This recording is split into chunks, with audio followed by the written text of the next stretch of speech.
For our viewers, my name is Mohabi, and welcome to Enlightenment Hub. So today on Enlightenment Hub, our topic of discussion is President Masisi, who took power on the 1st of April 2018, leading a failing government. He took part in the general elections 2019 and made some promises then, which we are yet to look at and see which ones have been fulfilled and which ones have been failed by far.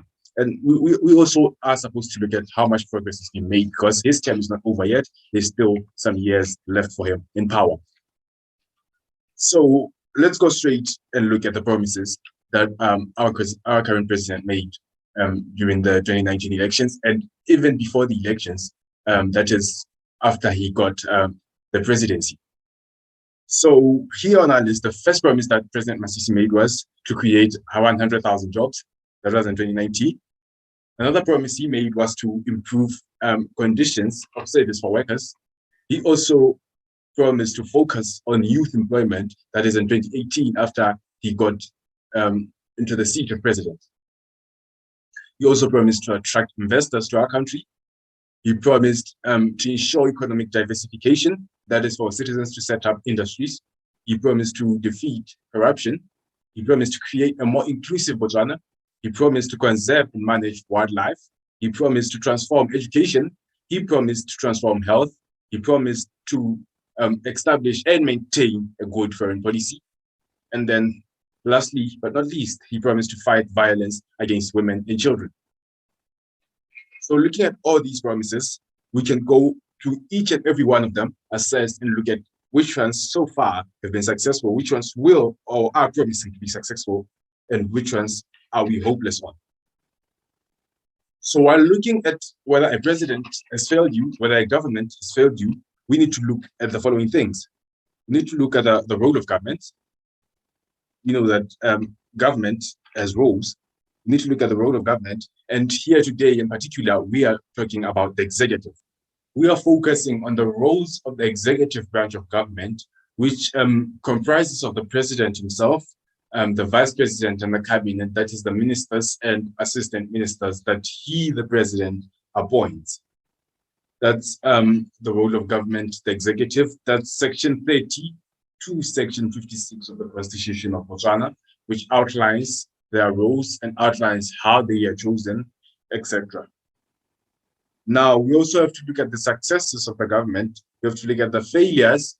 We have to look at our expectations as the people. We also have to consider the input that they're putting in different sectors, in different projects, and many other things which affect us as citizens. We have to look at foreign relations. We have to look at developments in the country. We have to look at the constitutional review which has been taking place. We have to look at our tourism. And most importantly, we must look at COVID-19, which came as a surprise to almost everybody in the world. Now, we are looking back at when President Masisi took power. There was a lot of excitement, there was a lot of energy brought in by the new leader.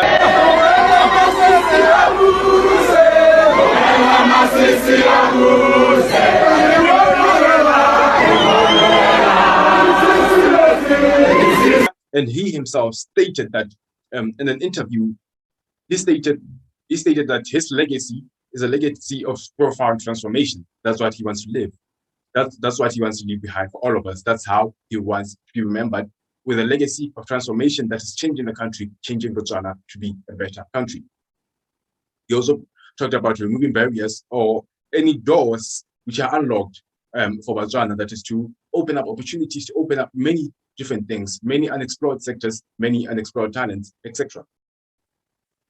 He also stated in an interview in 2018 with the Council on Foreign Relations, the interview is available on YouTube, the Current on Foreign Relations channel, where he also stated that he aims to put the citizens of the country at the center of everything he does. And he also talked about his success being measured by the adjust changes in the quality of the lives of Botswana. So we are going to be gauging him with his own words today. We are going to be gauging him with the adjust changes in quality of the lives of Botswana, the changes which have come since he came power. Now, remembering those promises I stated, we'll be going one by one on each one of the promises and looking at them in detail. As we stated that President Masisi promised 100,000 jobs in 2019 and also promised to focus on youth employment in 2018, we are going to look at those as one thing under job creation and fighting of unemployment. So during the State of the National Address on the 9th of November 2020, President Masisi stated the following. He stated that the following organizations will be instrumental and are instrumental and were instrumental at the time then in making sure that jobs are created for Botswana. He talked about the Youth Development Fund, YDF. He talked about SEDA, the Local Enterprise Authority layer, the Botswana Development Corporation, BDC, which all of which were for investment promotion and employment creation.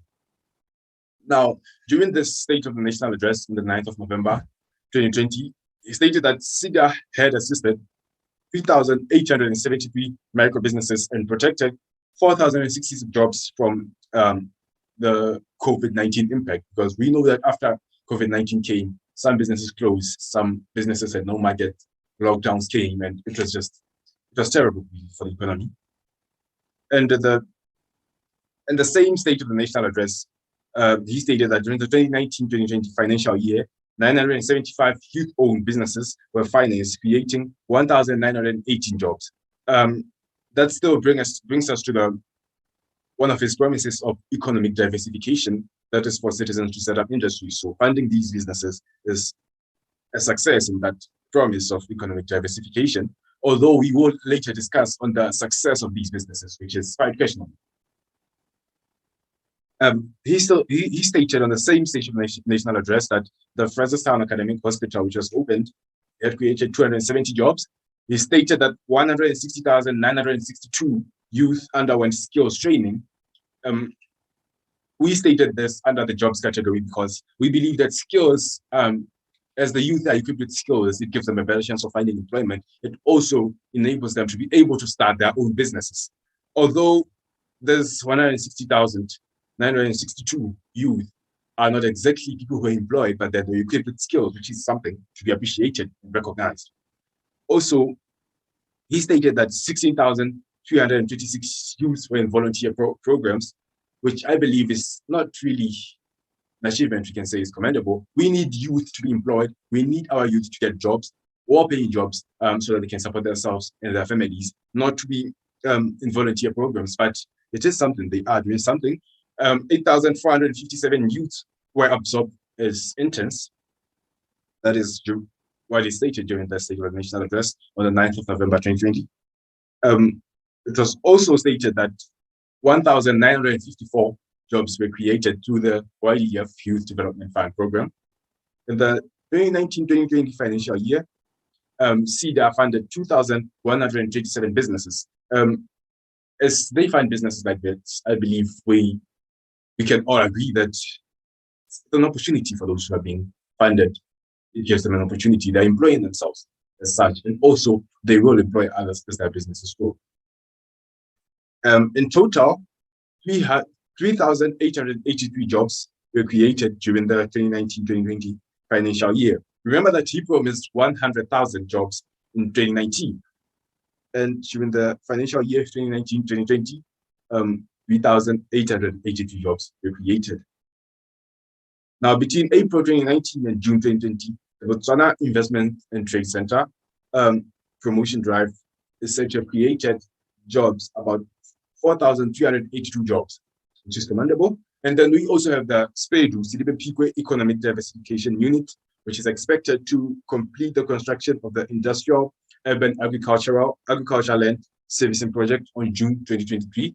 That is 2 years from now, about 2 years from now, which is expected to create 3,500 jobs in Sidibe Pikwe, which has been affected by the closure of the BCL mine a couple of years ago.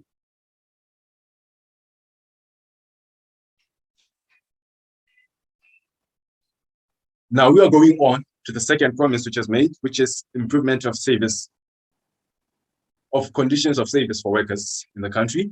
So in February 2020, Botswana Decent Work country program for 2022-2024 was signed by government, employers, and employers and workers representatives. During the pandemic, though, we saw complaints coming from workers that their conditions of work were not safe and they were not protected well, which was a huge complaint across many sectors, especially in schools, where teachers complained about their own safety as they came into contact with many students at a time. And we saw many teachers losing their lives to COVID-19. And that came in question as to whether they are really being protected or they were being neglected.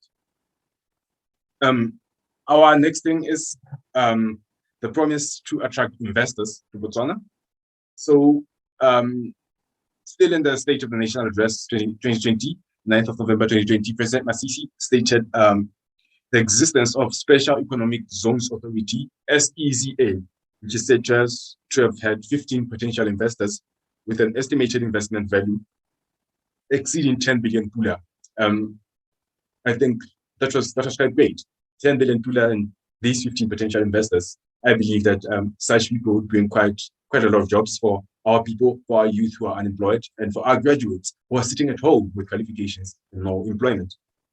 But then still on the same issue, we have to look at whether since 2020, November up to now, it's December 2021, I don't remember hearing much about these investors, but we are waiting and we are hoping to hear something coming up. We are hoping to see projects coming up and we are hoping to see some benefit from these investors with hope that they're still interested in our country. Although we are currently having a problem of some criminal activities with a spike in robberies, which may scare our investors, but we hope investors are coming. We hope they'll come, and we hope there'll be a success here on this promise to attract investors. Now, from the third point to the fourth one here was that President Masisi promised economic diversification. So here in economic diversification, we are looking at having Botswana stop its overdependence on tourism and the mining industry and going into other sectors, producing manufacturing, fashion design, agriculture, and managing to import, and managing to export to other countries and cutting the imports that we are having. So we have the SPEDU, as I stated before, the SPEDU in Selibe, which is creating some agriculture industry. Okay, without the name, it's the construction of the industrial and urban agriculture land servicing project, which I have heard that there will be growing of oranges. I believe there will be more being grown there, and there will be more being produced. I believe that will create some employment, that will create jobs for our youth, and also Selibe people having been affected by the closure of the BCL mine. That is diversification from mining into other industries. So we can count that as a success. We also have the YDF, the Youth Development Fund. The YDF funds youth who are to submit various business proposals, and they are selected and funded on their various sectors, manufacturing and many other sectors which are funded by the government. So the YDF is a great move. It's a great initiative in diversifying the economy because there's a broad scope. They are giving the youth the chance to invest in different businesses, to take part in different activities and actually create employment for others, create employment for themselves as they get self-employed, improve their livelihoods through such funds and make a profit. But then, as I stated earlier, that it's questionable the success of these businesses. It's quite concerning because it seems like this Youth Development Fund program has been going for quite a long time, and it's very few people that you find in successful businesses. Personally, I feel like we are having a huge problem on the mindset of small businesses. A small business shouldn't be a small business for 10 years. A small business shouldn't be a small business for 20 years. It should grow. I believe that's the essence for business. It's supposed to grow. It's supposed to expand. It's supposed to conquer other territories, introduce products to other places, export to other countries, and not be a small business forever. So I believe there's still a lot of improvement to be done because I find it a failure for businesses for these youth and small businesses to be getting money, being funded by the government and then failing. It's a waste of money and it's a waste of the country's resources to fund the people who are failing. So I believe that it should be looked into and seen what the main problem is so that these businesses are supposed to grow and flourish. And also the other matter of concern, still on economic diversification, I feel like that diversification is not enough because you find that when you talk of economic diversification, we bring in manufacturing, fashion design, agriculture, and other industries, we find that our youth are taking part in the same businesses. If 10 of us in Francistown come, we want to do manufacturing, then we come, we want to manufacture the same thing. We are not going to grow because we are competing for the small market. We are fighting over the small market instead of diversifying. As the word says, we are supposed to diversify our economy. Instead of really going out as we diversify, we are supposed to diversify and be broad instead of sticking to the same small set of activities. It's the same thing that's happening around our country with most small businesses. You find that if I start my own mini restaurant here and it's successful, within 2 months, there are 5 others on the same line, on the same street, competing with me. Instead of maybe if I am having a restaurant here, it's successful, why can't another youth see that it's successful and then think of maybe supply me with disposable plates, supply me with the food I cook instead of doing the same thing that I do. I believe there's a lot of change to take place in that. But then that's not a topic for today, because today we are focusing on the promises made by President Masisi and also seeing whether his government is failing or not. Now, on the next one, we are going to talk about corruption. It's our 5th one here that President Masisi promised that he and his government will fight corruption. They'll do their best to make sure that corruption is eliminated in our beautiful country. Now, on this one,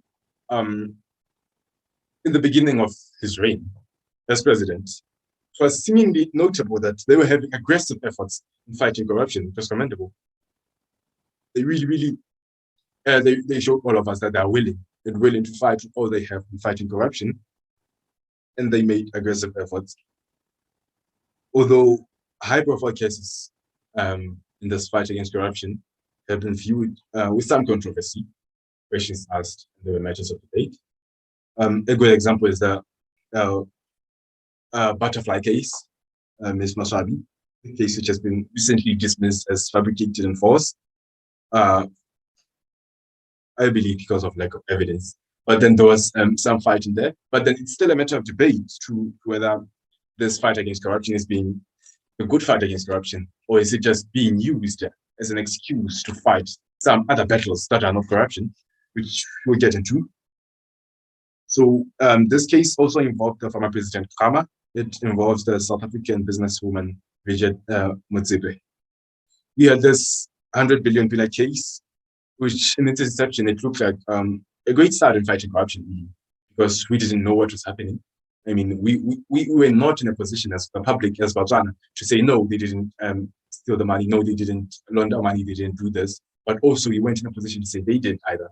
So it was a promising start in the fight against corruption. And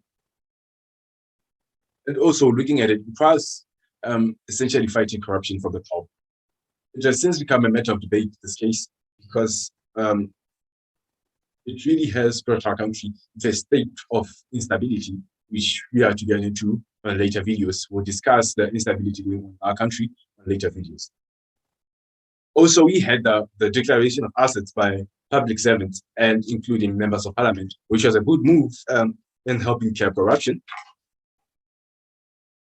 But then still, the fight against corruption, there's a lot to it. And I believe there's more failure to it than success. I believe that the president has failed us on this one.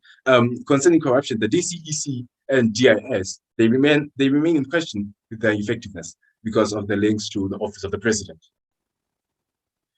This is because some argue that the DCEC should be completely independent and believe that it actually isn't independent at all. And also it should be independent from the executive, particularly the office of the president itself. And then we also have the argument that the DIS is currently being used to fight political battles instead of doing its rightful duty as to protect Botswana from any threats, as well as to help in this fight against corruption, which we are having as Botswana.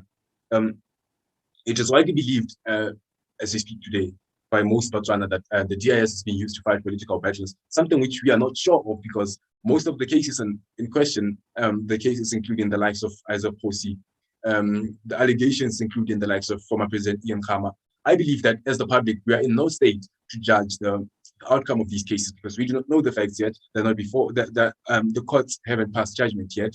So I believe we are in no position to pass in judgment on our own. And I believe that as we keep trying to express ourselves using emotions, trying to fight with emotions that I loved the former president, therefore he is not guilty. No, it shouldn't work that way. I believe that for us to go ahead properly, we need to go with things the proper way. We need to go with it. We need to go with things with logic instead of emotion. I believe that these cases should be they should be solved. They should be looked at in our courts and not by the public, because it seems that it has become a divisive issue.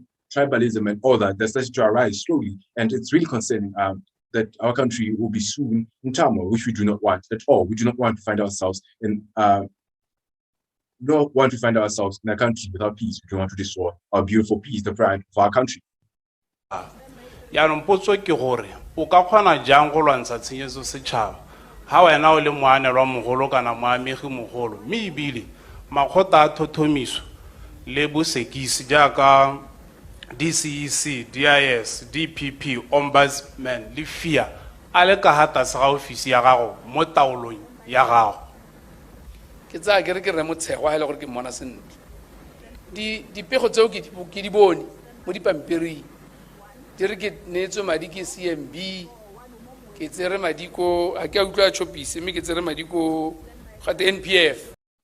On the next one, we have the creation of a more inclusive Botswana. Well, on this one, we can directly say it's a big failure. Having been listening and watching the current parliament proceedings, I think we can all agree, although some will disagree, but most of us will agree that there is no this inclusive Botswana that we were promised. Looking at the way our parliament proceeds, we find that the ruling party, the ruling BDP, uses the numbers advantage. It seems like all ideas from the opposition are crushed, and all ideas by the ruling party are crushed by the opposition. So they're basically just fighting. It doesn't seem like the intellectual battle, the intellectual debate, intellectual engagement that we had expected as Botswana. I honestly was disappointed. I was very much disappointed watching our members of parliament, because it seems like it's not a matter of intellectual engagement. It's just a matter of who are you, where do you come from, I mean, politically, which party do you belong to? And if you are from the BDP, the opposition crashes you. If you're from the opposition, those from the BDP will crash you. No matter how bright your idea is, no matter how transformative your idea might be, it's always a no-no. And it's a really, really concerning issue, looking at the fact that these people are people that we chose. These are people who are earning a lot of money by being on those positions and making those decisions that they made. But then it's still very, very disappointing to see that we are viewing childish behavior in our parliament, where we are watching grown men and women just fighting for no reason, instead of intellectually engaging and trying to find ways to improve our country. And in this one, we can say it's a big failure. And the fingers are to point to the ruling party as well as to the opposition in some manner, but mainly it will be to the ruling party, because they are the ones who approve and disapprove, it seems, because they have the numbers advantage. What they say goes, what they don't want doesn't go, as it seems. To have the time of this parliament wasted by allegations which cannot be supported. I don't. Do you, member, have the evidence? Mr. Speaker, Mr. Sarachan don't tell parliament day. I don't have receive a call. I led you about to puso. Okay, go ahead. I led you away from Patoko and Vanilla. Okay, he has just said he denies it. That's why we put you to the proof. You are a lawyer, please. It's simple logic. You are being put to the proof. Do you have the proof? If you don't, just sit down and keep quiet and withdraw. Is that the game? We're like, one take the guy. How someone should be? Keep quiet. Maestro Dow, Hanele Facebook account. Nkabo ke ro hekilwe. Hekilwe account that thing. Hana ke moitsi a bua so dio tsana di bua. Ha se, na bila ke kgona I can't even recognize it. Ha go tsore na bua dilo tsa koka. Tane ke ona se selente. Me ba gaitso. Masisi ke no tsamaisa mbolwetse. O tsama mo ka di arwa ba di phoko. Thank you very much. Now, on the seventh one, we have the conservation and managing of wildlife. So Botswana, major tourism hub. We know that our economy depends heavily on tourism. And so, as Masisi promised, the conservation and managing of wildlife, it does. Despite there's really a high number of elephants which were dying between 2019 and 2020. And it was discovered that it was from algae, toxins from algae in water, which is basically an environmental factor. We cannot blame anybody for that. We cannot blame anybody for the death of these many elephants. I think it's hundreds, 200, 300 of elephants each time as a result of these toxins, which is an environmental factor.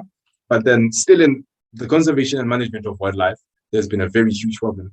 There's a huge human-wildlife conflict currently going on in Botswana. And I feel like that the conflict is being ignored because most of us, as I'm sitting here, I'm sitting in town. I'm in town, I'm safe. Everything is okay. My economic activities are safe. But then we are not thinking about those people in rural areas. We're not thinking about those people in cattle posts, those people living near elephants, those people in Chobe who have been terrorized by elephants, the people in the Okavango terrorized by wildlife.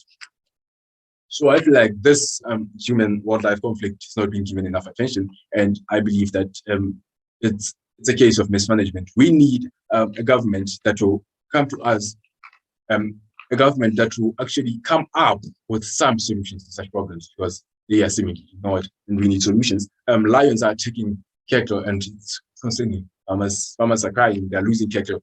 A good example, the Sepako area. There are lots of cattle posts aside, and there's been a lot of lion attacks. And also looking at the compensation given to farmers who lose their cattle to lions, it's heartbreaking. It's a heartbreaking issue which needs to be looked at, and we need to have our government stop failing us in this one. Now, from the one of wildlife management, we are going to look at the transformation of education. It's a blank page on the part of transformation of education, because I believe that no transformation has taken place by far. Still our all same old failing education system, but we are hopeful that something will be done. And then we can talk about the transformation of health. Going in on the transformation of health, we had COVID-19, which really it came as a surprise to all of us. It came as a surprise to all of us, our leaders and leaders all over the world. And we have seen that it has had catastrophic effects on many economies. But then in transformation of health, I believe we can say there hasn't been much transformation comparing our health system from what it was before COVID. But then there has been some changes due to COVID itself. We've seen our country managing to hold on. We have lost about 4,000 or so people.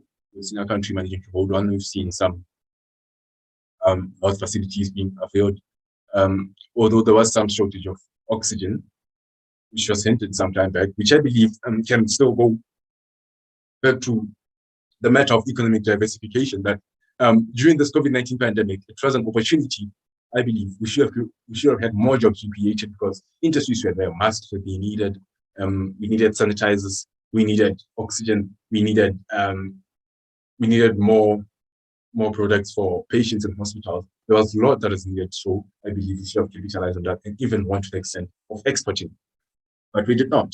Speaking to the matter of transformation of health, we can speak all we want about the transformation we want, the expectations we have rather, for what the health system should be like right now. But it is my personal belief that our health is mostly personal. It's mostly about us to make sure that we take good care of ourselves.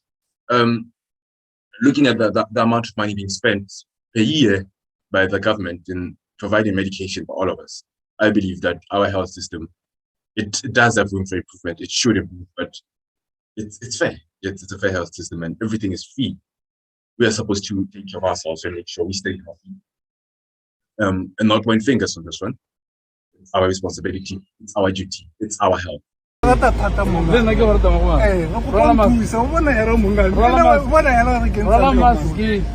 you, sir. Thank you. Please,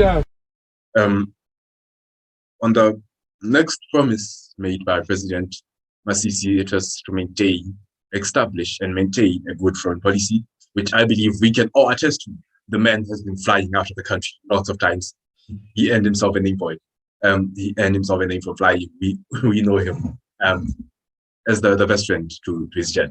So he has traveled around the world, tried to establish good foreign relations with many, many countries.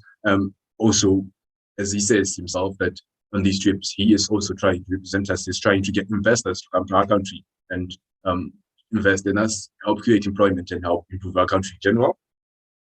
And then On the last one, we have the fight in violence against women and children. The violence against women and children, it goes way, way, way back. It's something that has been going on for a long time. And it's a really disturbing issue.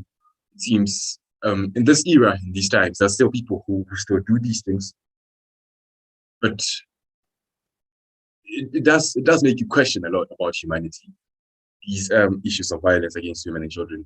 It's a problematic matter. But all we can say is, looking at the president's efforts, we have seen the First Lady, Masisi, going around in the country and speaking on these issues, trying to educate people, trying to teach people on these things and encourage them to report such cases. But they still continue to be among us. And I can say for myself, my advice is that let us report these cases. Let us not have family meetings for such cases. Let us report them to the police and let justice take its course instead of discussing it at the family. Uncles who are abusing young children, they should be reported to the police and they should face justice. That brings us to the end of my portion of the discussion. I will move on to take on and read to you guys who present on the screen as well. In our video, we'll present on the screen the views of people in our survey, which was held on Google Forms. On our survey, we had only 8 responses, which is quite low turnout. We had only 8 responses. We hope for more next time. And from these 8 responses, we had 7 out of 8 actually saying that President Masisi is leading a failing government, and we only had 1 who said he is not. So that is 87.5 against 12.2%. We shall go to the individual answers.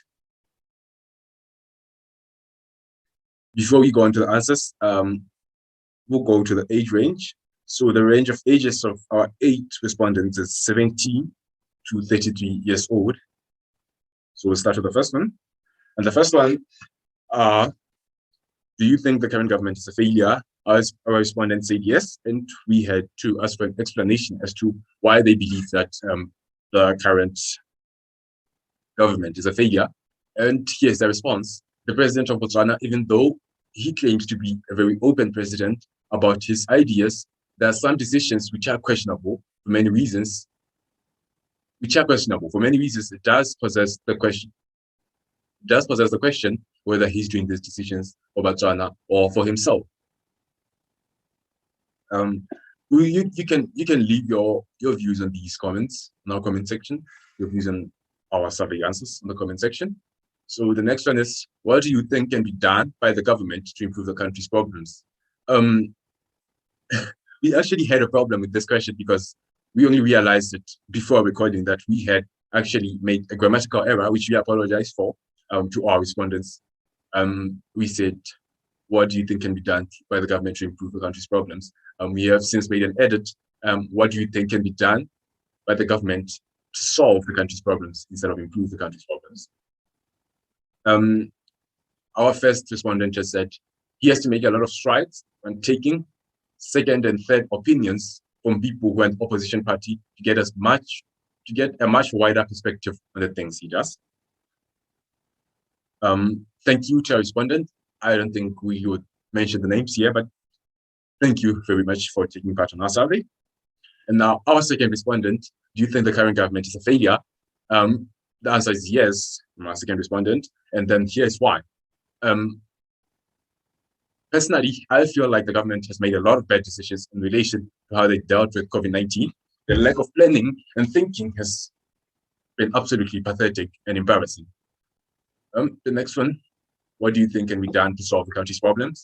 The government needs to realize that they are supposed to be an unbiased group of people and let go of their personal agendas and grudges. Furthermore, more thought and planning needs to happen on how COVID is going to be dealt with. Oh, yes. And speaking of COVID, the new Omicron variant, I would advise you to be aware. Use your mask, sanitize, and practice social distancing. Especially this month, December, as we'll be meeting a lot of people. Please take care of yourself. And then the next one, respondent number 3, do you think the current government is a failure? The answer is yes. And then if your above answer is yes, please explain why. If it is not, explain why you think so. So the answer is yes. Here's the reason. It is because the government has become a joke. It's impulsive decision. Oh, English. It's impulsive decision to impulsive decision. I think there was some error. Nothing is based on the promises headed to a promising government. During his inauguration, that is President Masisi, our president, during his inauguration, he promised employment, but the rates are still low, and there are quite more to mention than the current president. There is quite more to mention that the current president has failed at. What do you think can be done to solve the country's problem? Diversify all economic firms. Through this, we can finance projects aimed at tourism, mining, agriculture and entertainment sector, but also drafting separate bills to care problems brought forth by the COVID. First step is reversing the state of emergency, which has come to an end. And then respondent number 4, do you think the current government is a failure? Yes. Next one. Unemployment is still a big problem. The economy is also falling. I should say. The economy is also falling. What do you think can be done to solve the country's problems? Ideas from the opposition side should also be put to the test. Respondent number 5, do you think the current government is a failure? Yes. If your above answer is yes, please explain why. If it is so, explain why you think so. There is no transparency about the funds used in curbing the pandemic. It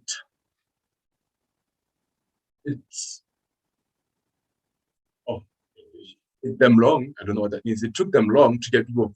Yes. I think there was an error made by a respondent. It took them long to get people vaccinated, even if there was shortage of oxygen. Most motions which can help the development of the country are turned down looking at political party colors. Our education system is very weak and nothing has been done about it. There's also high unemployment rate. I think our respondent here has stated quite a lot of the problems, some of which I've stated before here. What do you think can be done to solve the country's problem? Put party colors aside and get ideas from anyone in parliament, implement all policies made.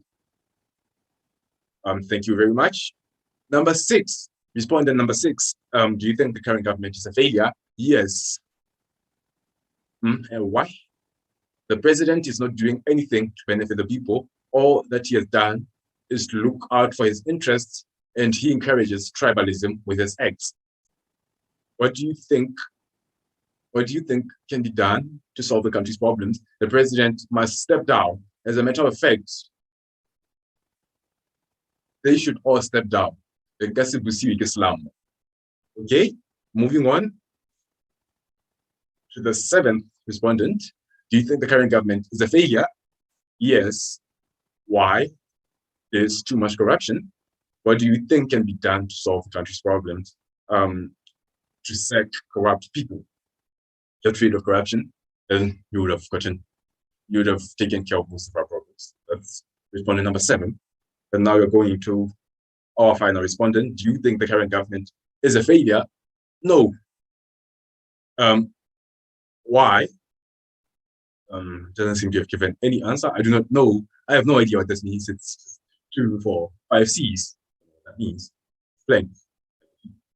What do you think can be done to solve the country's problems? Oh, this is the respondent who made us realize our grammatical error. They did not state anything, but instead they focused on our error and asked us if we said to improve the country's problems. We apologize for that error. I believe we've come to the end of our video today. Thank you for watching our video. Thank you to all our respondents. Oh, one last thing, we need to come up with some summary to the respondents here. I think what we have seen here as the main thing is talking about the opposition, that the opposition should be listened to in Parliament, an issue which I briefly stated as I went through my own personal points, that the opposition should be listened to in Parliament, and also their ideas should be considered. Respondent number 5 did say something about party colors. What do you think can be done to solve the country's problem? Put aside party colors and get ideas from anyone in Parliament, implement all policies made. That is to say that these people in Parliament are people chosen by us as Botswana, therefore they should all be listened to, regardless of which party they belong to. If they are bringing a good idea, the good idea should be accepted instead of fighting. like kids, as I stated before, because that's what seems to be happening in our parliament, and it's really, really disturbing. It's hurtful to see people of such high position, people we should look up to as a country, behaving the way they do in parliament. It's disappointing. So we have come to the end. Thank you for tuning in with us. Until next time, we'll be having watching our video. Make sure to like our Facebook page. Make sure to subscribe to our YouTube channel, like our video, comment, and take part in the next discussion. Take part in our surveys. Thank you.